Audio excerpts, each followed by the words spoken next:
வணக்கங்க. நான் ரதியா சமையலேருந்து சாந்தி பேசுகிறேன். எப்படி இருக்கீங்க?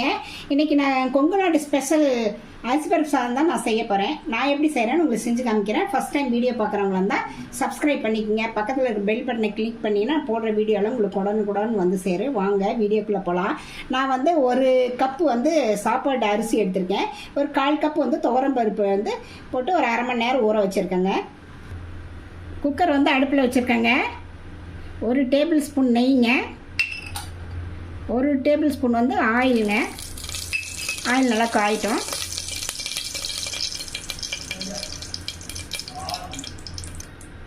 கடுகு 1 ஸ்பூன்,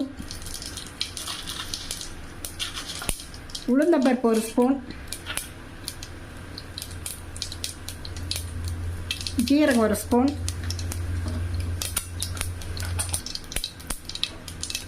பூண்டு வந்து தட்டி வச்சுருக்கேங்க, நாட்டு பூண்டு. அதை இதில் சேர்த்துக்கலாம்.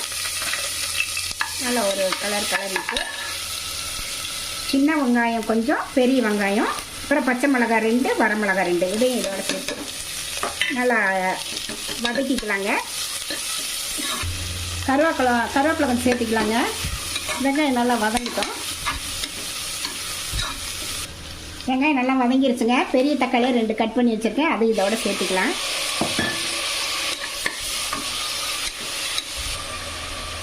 இது வந்து உப்பு இதில் சேர்த்துக்கலாங்க.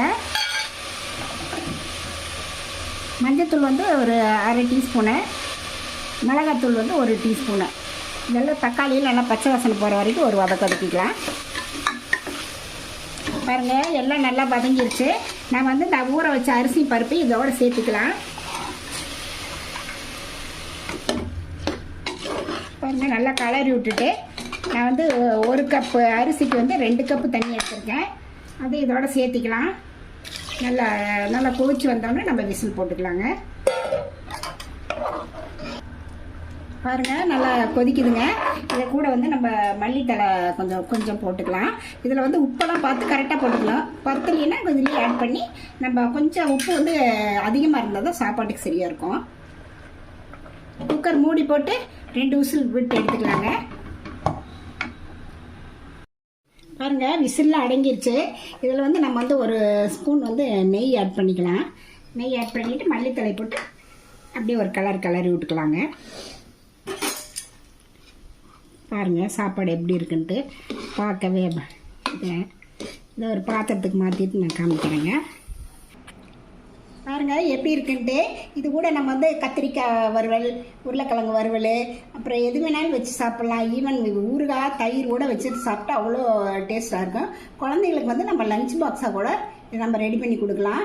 நீங்களும் இந்த மாதிரி ட்ரை பண்ணி பார்த்துட்டு எப்படி இருக்குன்னு ரதியா சமையல் சப்ஸ்கிரைப் பண்ணுங்கள், லைக் பண்ணுங்கள், ஷேர் பண்ணுங்கள்.